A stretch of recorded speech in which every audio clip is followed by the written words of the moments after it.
వీని కన్నవారైనను పాపము చేయలేదు కానీ దేవుని క్రియలు వీని యందు ప్రత్యక్షపరచబడుటకే వీడు గుడ్డివాడుగా పుట్టాడు.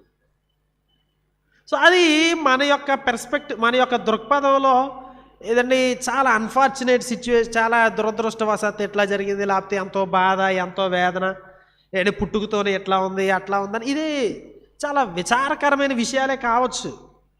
కానీ దేవుని యొక్క దృక్పథంలో దేవుడు ఒక ప్రత్యేకమైన కారణంతో వాళ్ళని ఆ విధంగా జన్మింపజేశాడు.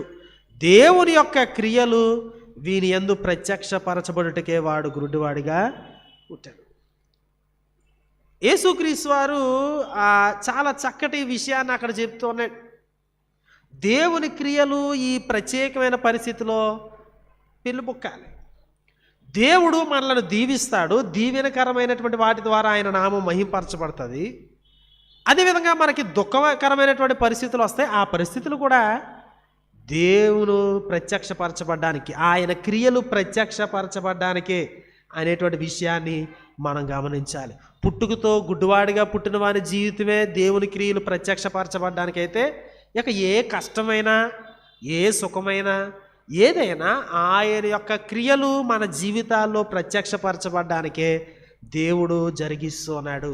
చివరికి అవమానకరమైనటువంటి శిలువ మరణం ద్వారా కూడా దేవుడు ప్రత్యక్షపరచబడ్డాడు, ఆయన క్రియలు ప్రత్యక్షపరచబడ్డాయి, ఆయన మహిమపరచబడ్డాడు అనేది యోహాను సువార్త యొక్క వృత్తాంతం. కనుక పుట్టుగుడ్డు వారి యొక్క జీవితంలో దేవుడు తన కార్యాలను జరిగిస్తాడు. ఆయన పంపిన వాని క్రియలు చూడండి, ఇంకా చదువుతున్న 4వ వచనం, పగలున్నంత వరకు నన్ను పంపిన వాని క్రియలు మనము చేయుచుండవలెను, రాత్రి వచ్చుచున్నది, అప్పుడు ఎవడను